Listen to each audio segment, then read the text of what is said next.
أن الله يعفو عنا وعن والدينا ومشايخنا أهل الحقوق علينا عن جميع المسلمين والمسلمات والمؤمنين والمؤمنات وأن الله يرزقنا العلم والعمل ويحفظنا من الزيغ والزلل وأن الله يحفظ علينا الإسلام والإيمان ويختم لنا بالحسنى وإلى حضرة النبي محمد صلى الله عليه وسلم الفاتحة.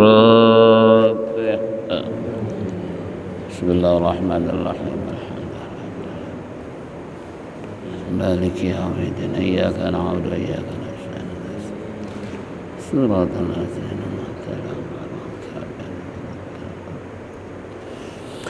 يا رب بالمصطفى بلغ مقاصدنا واغفر لنا ما مضى يا واسع الكرم يا رب بالمصطفى بلغ مقاصدنا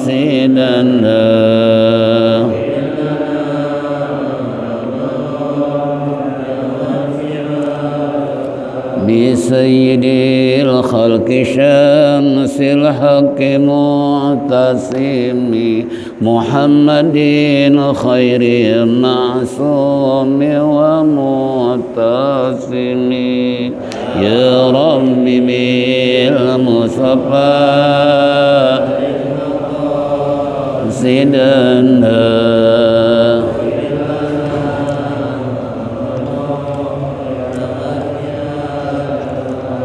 له فرارة حبيب الله حجته ومصدر الفضل والعرفان والكرم يا رب بالمصطفى قاصدنا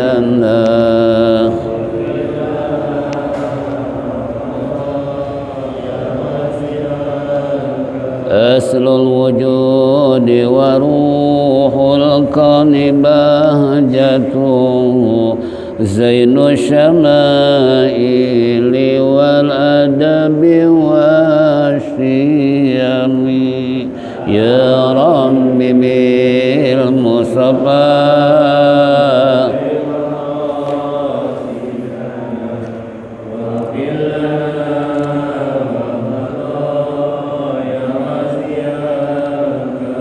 مطهر الأرض من رجس ومن درني بالعبد وسن أو عبد صنم يا رب بالمصطفى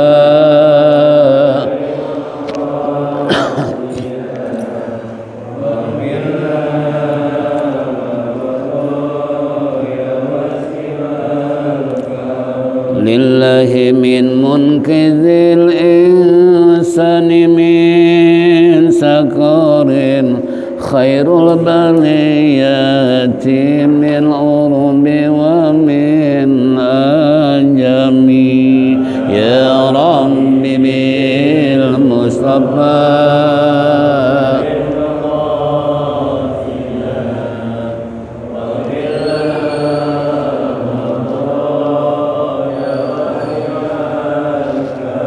اللهم صل وسلم وبارك عليه.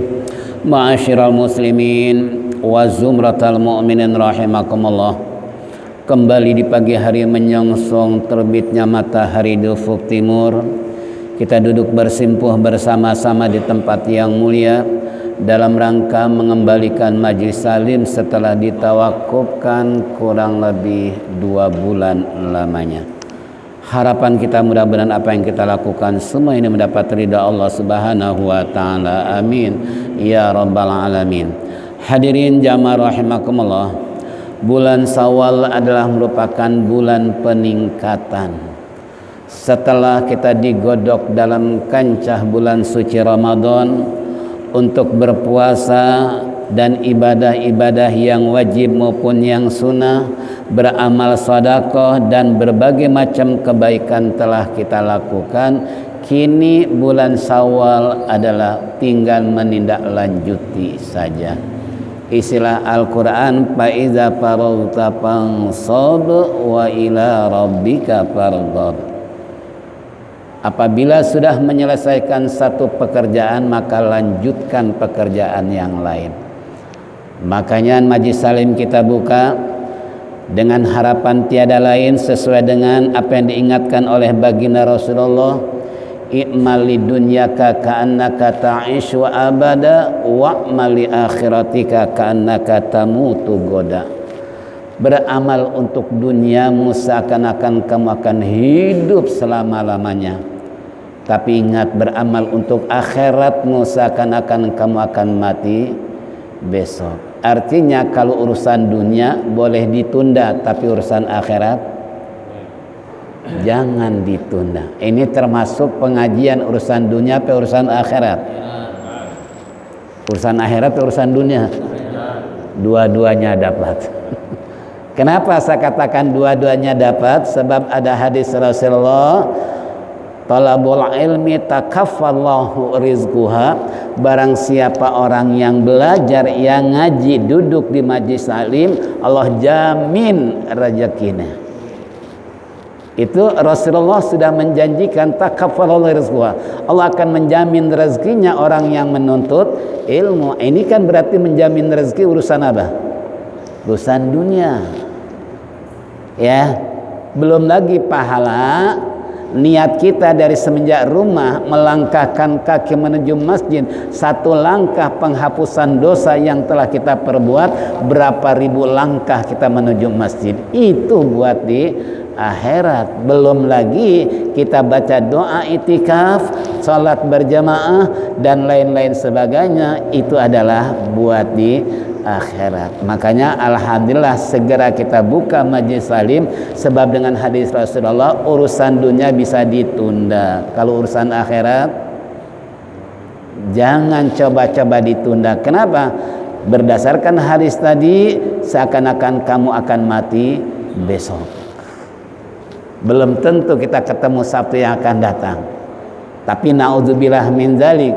Walaupun Bapak nomor 2 di DKI, Bapak Gubernur menginstruksikan untuk segera membuka masjid. Alhamdulillah, lega pikiran kita.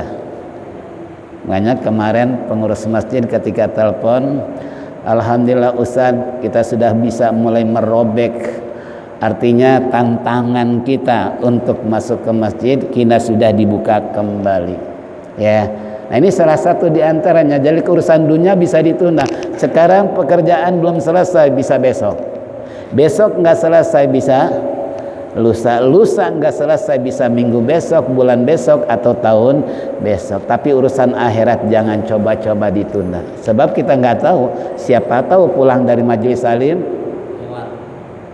mau nggak?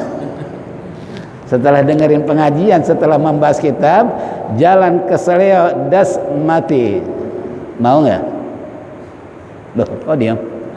Mau nggak? Ini bukan tawaran, bukan. Seandainya terjadi seperti itu kan gitu, ya. Tapi ingat sabda Rasulullah, la musibana illa ma kataballah, tidak akan menimpa kepada diri kita melainkan kehendak Allah. Insya Allah kalau orang pulang ngaji salim dari berangkat sampai kembali itu diawasi oleh Allah, dilindungi oleh Allah, bahkan malaikat pun mengiringi keberangkatan kita sampai kembali ke rumah. Jangan dikira kita nggak diawasi, jangan dikira kita nggak, istilahnya ada backingan dari malaikat untuk menghantarkan hamba Allah dari berangkat ngaji sampai kembali ke rumah. Nih makanya nggak ada cerita, ya, orang yang habis mati, orang yang habis ngaji mati di jalan. Ya, walaupun ada cerita pembunuh 100 orang, pernah kita ceritakan kan, pembunuh 100 orang. Nah, ketika niat mau ngaji di tengah jalan tepar, mati. tapi matinya mati syahid, masuk ke dalam surga Allah Subhanahu wa ta'ala. Inilah makanya saya ingin segera mengembalikan sesuai dengan hadis baginda Nabi kita, urusan akhirat jangan ditunda. Insyaallah malam ini kita akan lanjutkan bahasan kita dalam kitab Risalatul Ma'awana halaman 61 ya. Ijma'. Qala al-musannif rahimallah wa qala ijma' bainahuma faqala la astati'u li anni mata sumtu istaghaltu bil iftar fi hadzal waqt. Faqala lahu idzal lam tastati ayyajma'u pada siyaman nahar wa ahyi ma bainal isya'aini. Wa qalat Aisyah radhiyallahu taala anha ma dakhala Rasulullah sallallahu alaihi wasallam baiti ba'dal isya'il ula illa shala arba'a aw sittan wa qala alaihi salam arba'un qiyamislihinna min lailatul qadri, yang artinya berkata, yaitu Aba Sulaiman, apa yang beliau katakan, bahwasanya ijma' bainahuma, perhimpunan di antara keduanya, pakola antara kedua itu beliau katakan bahwasanya Ahmad setiap istilahnya ala astati, setiap beliaulah astati yang tiada mampu untuk melakukannya, li'anni karena sesungguhnya saya mata sumtu di mana saya berpuasa, istagoltu maka saya sibuk bil iftar dengan berbuka puasa, fi hadal waqt pada waktu ini. Faqala lahu idzal lam tastati ayyajma'uma pada siyaman nahar, maka berkata Abu Sulaiman kepada Ahmad, apabila kamu tidak mampu untuk melakukan puasa, menghimpun keduanya, maka tinggallah apa siyaman nahar, puasa di siang hari, wa ahyi dan hidupkan, yaitu di antara maghrib dan isya. Nah, jadi kalau seandainya kita nggak bisa berpuasa di siang hari, ada satu solusi bandingan dari tidak puasa tersebut dengan melakukan ibadah antara maghrib sampai isya. Jangan berhenti, ibadah terus, baik melalui sholat maupun zikir dan sebagainya, karena pahala paling besar orang adalah menunggu waktu dari satu waktu ke waktu yang lain. Nah, ya waktu satu dengan yang lain cuman ada di waktu maghrib. Maghrib kita zikir, wirid, itikaf, taklim dan sebagainya, masuk isya.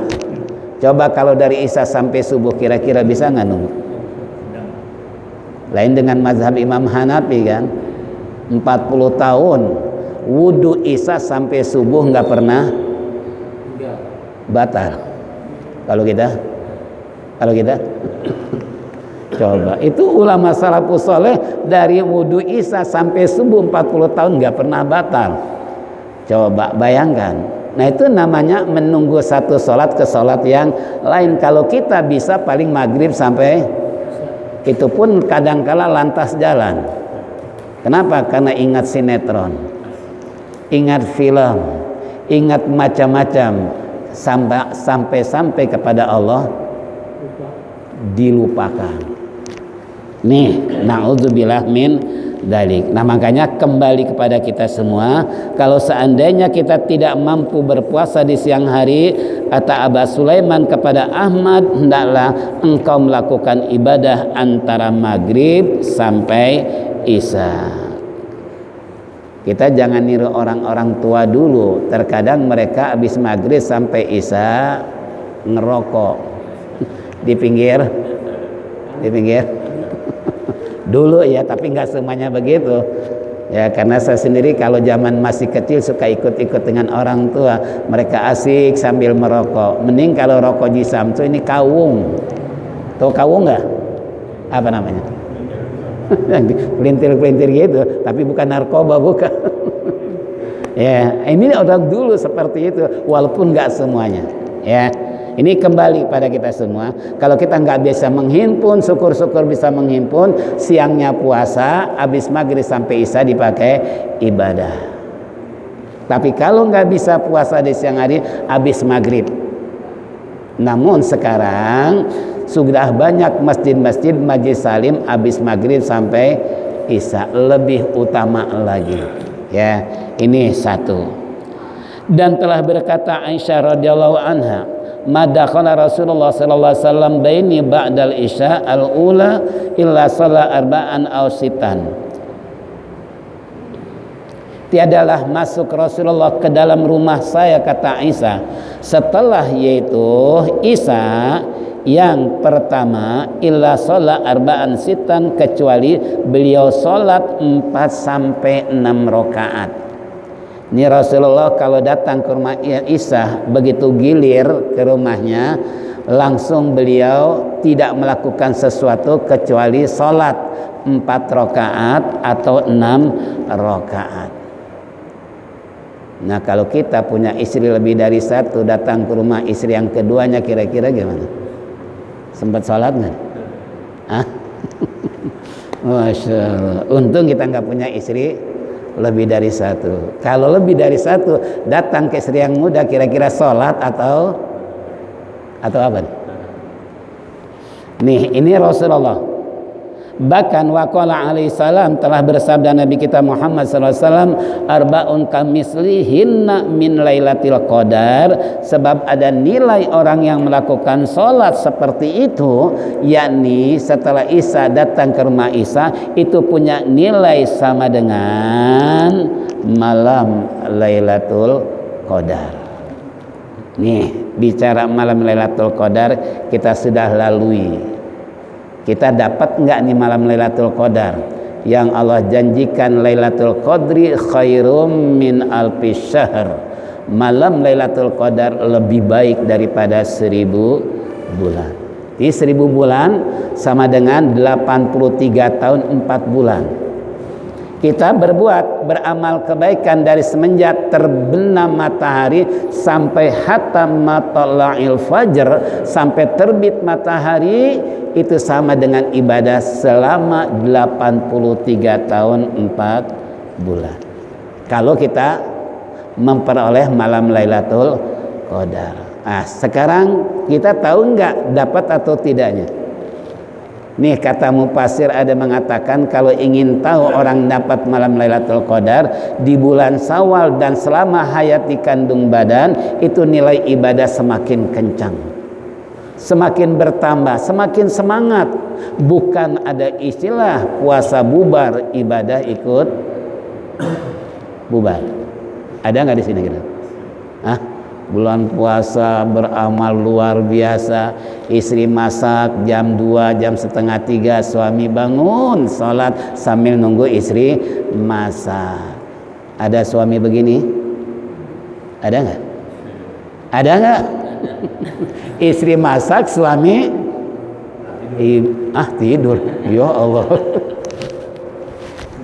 Nah ini, ya, ini menghidupkan malam kembali tadi.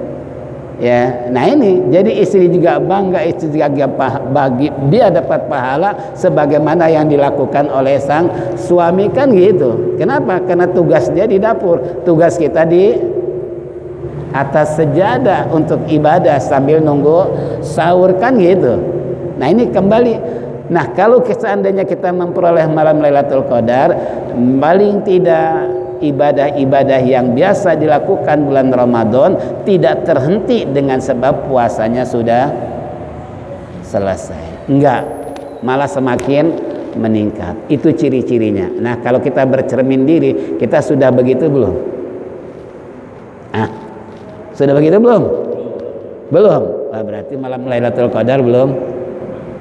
Yang ada malam Lailatul Qadar. Ya, nah ini kembali tingkatkan. Makanya ini bulan Syawal, bulan peningkatan. Ya, karena kita sudah dididik di bulan suci Ramadan kayak apa? mampu mengendalikan hawa nafsu, mampu kita tidak berbuka di siang hari padahal kulkas penuh dengan, di atas meja masih ada sisa duit, di kantong masih ada, lockdown.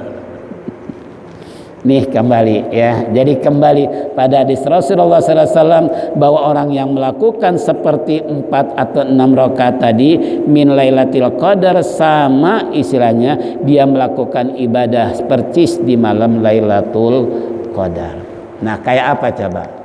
Mangkana, di sana di hadis katakan man soma ramadhana wa qama lailatahu imanan wa ihtisaban kharaja min dzunubihi kayyama waladatu ummu. Barang siapa yang menghidupkan di malam hari, terutama malam Lailatul Qadar, Allah akan keluarkan dosanya persis bagaikan bayi yang baru lahir. Coba, ini janji Rasulullah, penuh dengan keikhlasan, penuh dengan keimanan. Bangun di waktu orang menjelang sahur, dia segera ngambil wudhu, segera ngambil sajadah dengan sholat untuk melakukan qiyamul lail sebagai malam tambahan setelah sholat tarawih dan witir. Nih, Allah ampuni dosanya. Nah, ini jadi makanya percis bagaikan bayi yang baru lahir. Bayi yang baru lahir kira-kira punya dosa nggak? Enggak. Kullu mauludin yuladu alal fitrah, setiap bayi lahir suci, bersih, seakan-akan tidak ada beban dalam masalah urusan dosa. Kembali kepada kita semua, mari kita manfaatkan sisa umur yang ada untuk selalu dan selalu ibadah agar kita mati husnul khatimah. Insya Allah kalau kita niatkan dan memperbanyak ibadah, berdoa kepada Allah ingin mati husnul khatimah, niscaya Allah pun akan memperkenankan kita mati husnul khatimah. Walaupun saat sekarang corona masih merajalela, tapi kalau ahli ibadah begitu, tapi na'udzubillah summa na'udzubillah min dzalik, insya Allah matinya mati husnul khatimah kalau ibadah. Tapi kalau haram jadah, nggak pernah sholat, nggak pernah ibadah, nggak pernah ngaji, mati kena corona, mati apa? Hah? Itu kan. Ini yang ketiga, di mana baginda Rasulullah sallallahu alaihi wasallam juga sabdakan, wa alaika bi salatil lail faqad qala alaihi salatu wasallam afdalu salati ba'dal maktubah salatul lail. Harus bagi kamu. Nah, ini Rasulullah karena awal ditanya oleh Aisyah bercerita tentang kedatangan Rasulullah ke rumahnya, itu habis Isya beliau salat 4 sampai 6 rakaat, nilainya sama dengan ibadah di bulan malam Lailatul Qadar. Nah, kenapa Rasulullah mengeluarkan hadis ini dengan asbabur wurud wa alaika bi salatil lail, harus bagi kamu salat di waktu malam. Nah, karena tadi datangnya pas hadis apa? Isya. Ini Rasulullah sabdakan bahwasanya afdhalu sholati ba'dal maktubah sholatul lail, yang paling utama sholat setelah yang wajib adalah sholat malam. Ya, kenapa? Karena ada peringatan dari Allah, ada motivasi dari Allah bahwa patahajjad bihi nafilatalak asa ayab asa karabuka maqamam mahmuda. Orang yang menghidupkan malam yakni salat tahajud di waktu malam, sebagian malam, Allah akan angkat derajat dan martabatnya ke tempat yang terpuji. Itu janji Allah. Kira-kira kayak apa? Makanya kalau ingin tahu resep para ulama harismatik, punya wibawa luar biasa, pantulan cahaya yang begitu istilahnya memancar di wajahnya. Kenapa? Karena mereka adalah sholat malam. Coba kalau orang yang nggak sholat malam, yang nggak pernah bangun, padahal tiap hari tidur melulu, pagi tidur, siang tidur, malam tidur, banyakan mana dengan ibadahnya? Sampai-sampai ngaji pun bisa, kan luar biasa. Sampai ngaji bisa tidur, ini kan luar biasa. Bukan di rumah aja ternyata tidur, di masjid jadi masih bisa. Ada di sini. Ini masjid. Masya Allah. Sampai ada jamaah, dia bilang gini sama saya, Ustaz, sebab kalau di rumah saya susah tidur, tapi kalau di masjid habis sholat tahiyatul masjid das nyender, udah Jumat selesai tidur baru, kan hebat itu. Keren gak kira-kira? Rupanya tiap Jumat begitu terus, tiap waktu pun orang belum datang dia udah datang. Rupanya bukan mau ibadah tapi mau tidur. Oh, berarti kan masjid luar biasa. Ya, nah ini kembali kepada kita semua. Kenapa di rumah bisa tidur, di masjid masih bisa tidur? Hebatnya lagi sambil ngaji bisa tidur. Coba, apa nggak lebih hebat lagi nih? Kalau nggak ngaji sih tidur bisa jadi, karena nggak ada yang didengar. Tapi ada pengajian masih bisa tidur. Hebat nggak kira-kira? Luar biasa. Ini namanya pelor. Asal nempel juga molor udah. Ya, nih kembali. Jadi Rasulullah, kenapa Rasulullah afdhalus sholati ba'dal maktubah sholatul lail? Yang paling utama, yang paling afdol sholat setelah yang wajib adalah sholat malam. Tolong hidupkan nih sholat malam.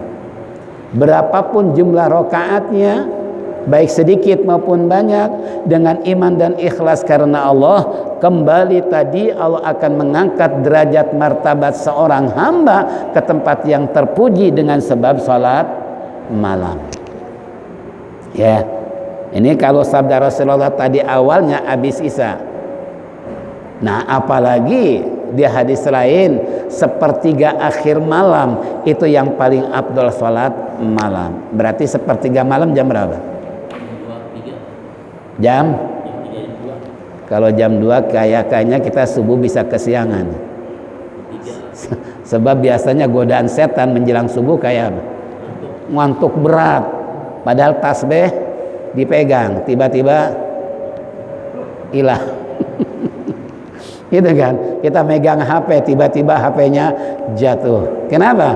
Di saat menjelang subuh, setan luar biasa menggoda hamba Allah, umat Rasulullah, supaya mereka kesiangan, jangan sampai sholat subuh karena orang kalau udah sholat subuh berjamaah itu dijamin sama Allah.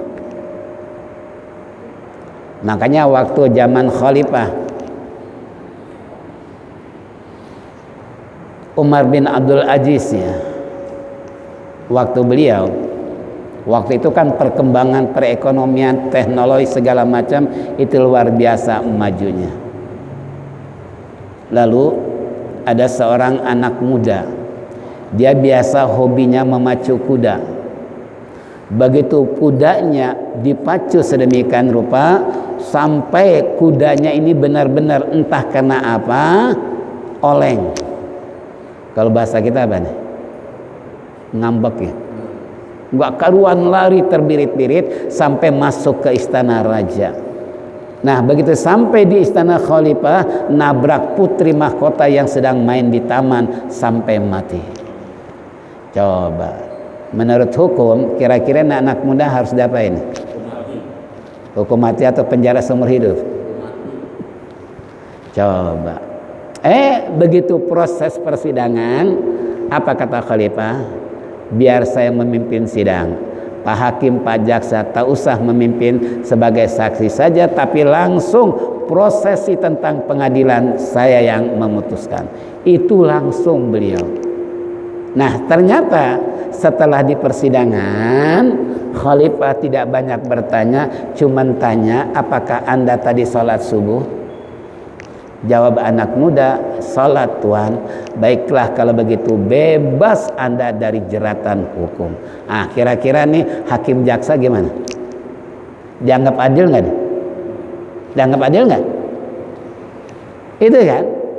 Nah, ternyata hakim jaksa seakan-akan ini nggak adil, kebijakan pemerintah nggak adil. Kenapa? Lawang putri mahkota ketabrak kudanya sampai mati, kok dibebaskan gara-gara sholat subuh. Nah, beliau seorang khalifah yang paham tentang Al-Quran, paham tentang hadis, mengeluarkan dalil. Hai saudara-saudara, saya tidak ingin kalau saya dituntut di hadapan Allah nanti. Rasulullah sudah menyatakan siapa orang yang salat subuh dijamin oleh Allah dalam segala-galanya. Ini termasuk dalam peradilan. Makanya saya nggak mau memutuskan dia harus dibunuh walaupun putri mahkota saya mati gara-gara tuh sampai begitu. Kenapa? Dia nggak mau melawan hukum apa yang ditentukan oleh Rasulullah, apalagi yang salat subuh dijamin oleh Allah. Ini makanya salat subuh jangan sampai kesiangan, sampai ketinggalan. Salat sunnah subuhnya saja pahalanya lebih baik daripada dunia dan apa yang ada di dunia. Itu cuma salat sunnahnya. Makanya salat sunnah subuh ini jangan sampai ketinggalan. Ya, cuman 2 rakaat kan. Usolli sunatan rakaataini, usolli sunata subhi rakaataini lillahi taala. Jangan pakai qobliyah ya. Sebab enggak ada ba'diyah kan? Ada ba'diyah enggak? Enggak ada. Langsung aja usolli sunata subhi rakaataini lillahi taala, habis Fatihah baca alam nasroh dan kuliah. Rakaat kedua habis Fatihah baca alam taro dan kulhu. Ini ada 2 hadis. Ya, hadis pertama, siapa orang yang salat sunnah subuh baca 2 alam, artinya alam nasroh dan alam taro, Allah akan hindarkan dari penyakit bawasir. Bawasir itu penyakit ambeien, penyakit wasir. Tapi di hadis lain, barang siapa orang yang salat subuh dengan baca 2 surah kuliah dan kulhu, itu lebih baik daripada apa yang ada di dunia dan lebih baik daripada dunia. Nah ini kalau mereka maaf di luar ahlu sunnah wal jamaah inda syafi'i, ini hadis ditarjih. Karena ada 2 hadis, mereka nggak mau melakukan dua-duanya. Salah satu harus dipilih mana yang lebih sahih. Ternyata mereka lebih memilih baca kuliah sama kulhu. Tapi kalau kita dua-duanya dibaca karena mengamalkan 2 hadis. Nih kembali.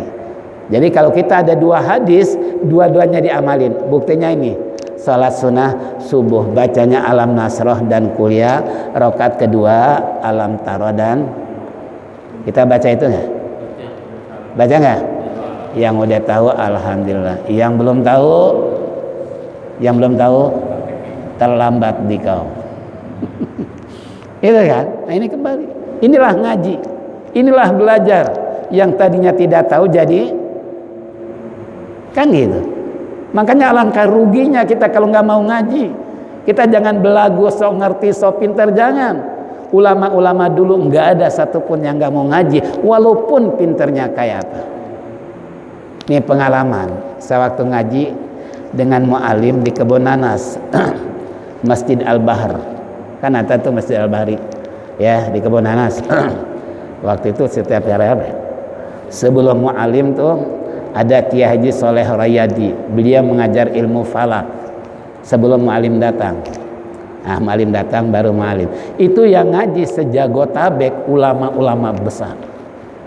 Sampai-sampai mu'alim kalau ada salah baca saja mereka masih berani mengkritik. Maaf mu'alim, gimana kalau bacanya begini?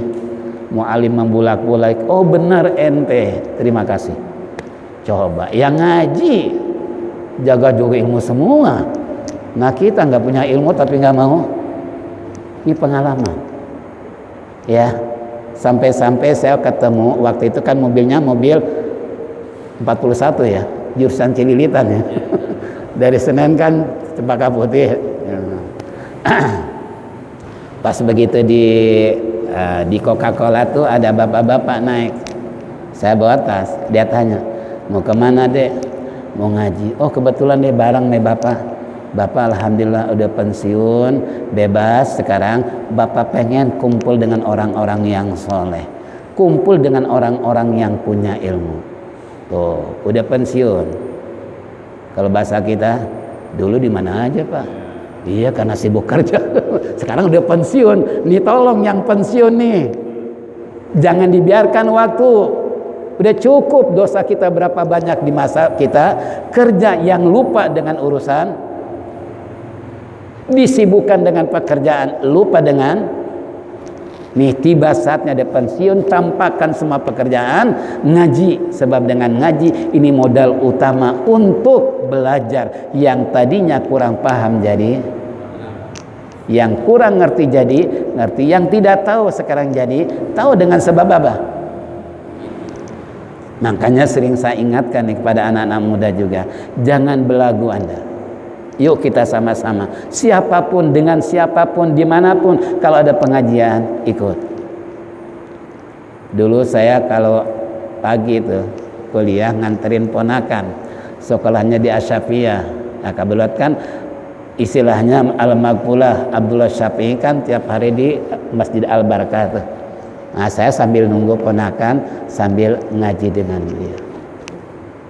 Makanya kenang-kenangannya itu baca Ya Rabbi Bil sama doa itu dari beliau. Makanya saya yang baca ini semuanya dari guru. Ya, semua dari guru yang telah kita ngaji sama mereka. Ini Ya Rabbi Bil beliau. Ya, termasuk doa Allahumma gfiratuka itu termasuk dari beliau. Nah ini kembali pada kita semua, jadi manfaatkan sebaik-baiknya. Itulah salat sunnah subuh, makanya jangan ketinggalan. Jangan pas-pasan, mau di rumah kayak mau di masjid. Memang yang paling afdal salat sunnah di mana? Di rumah. Tapi kalau rumah saya di sana, salat sunnah saya di rumah, kira-kira gimana? Sampai sini selesai sholat, iya kan? Tapi kalau yang dekat seputar ini kira-kira pas. Seperti saya terkadang di Al-Hijrah tuh, dari rumah saya salat sunnah dulu karena wirid sebelum subuh kan. Setelah salat sunnah subuh kan dari guru kan dikasih wirid apa? Dawaul Fakri, doa supaya jangan miskin. Itu kan dari guru.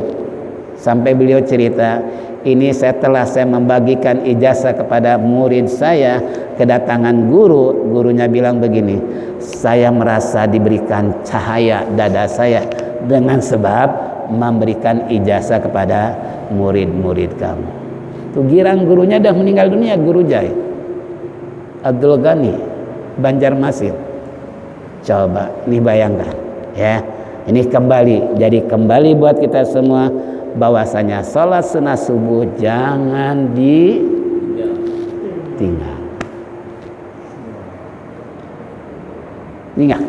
Nganggap remeh, sholat sunnah ini. Padahal nilainya apa? Luar biasa, lebih baik daripada dunia beserta isinya, kira-kira kayak apa? Inilah hadirin jamaah rahimakumullah. Insyaallah ke depan nanti padlu salatil lail ala salatin nahar kapadi sadaqati sirri ala alaniyah. Jadi salat malam dengan salat siang percis keutamaan seperti sedekah dengan sembunyi-sembunyi. Kita salat siang nih, itu sedekah terang-terangan. Tapi kalau kita salat malam sama dengan sedekah sembunyi, pahalanya banyak kan? Yang sembunyi-sembunyi apa yang terang-terangan? Yang sembunyi-sembunyi. Begitu juga insya Allah nanti ke depan kita akan bahas itu, karena waktu isyraq sekarang jam 6 kurang 5 menit ya. Baiklah hadirin jamaah rahimakumullah, inilah kajian kita keutamaan tentang salat sunnah berdasarkan hadis maupun ayat Al-Quran yang disampaikan oleh baginda Nabi kita Muhammad sallallahu alaihi wasallam. Mudah-mudahan bulan Syawal kita mampu meningkatkan dan melakukan apa yang telah dilakukan selama bulan suci Ramadan sebagai realisasi daripada ibadah kita selama 1 bulan.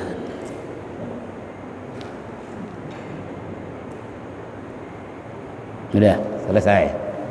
Karena mari kita sama-sama tutup dengan zikir tauhid. Mudah-mudahan Allah panjangkan umur, sehat walafiat. Apa yang kita baca dengar bersama jadikan ilmu yang bermanfaat sehingga amal ibadah kita diterima dan mendapat ridha Allah Subhanahu wa taala.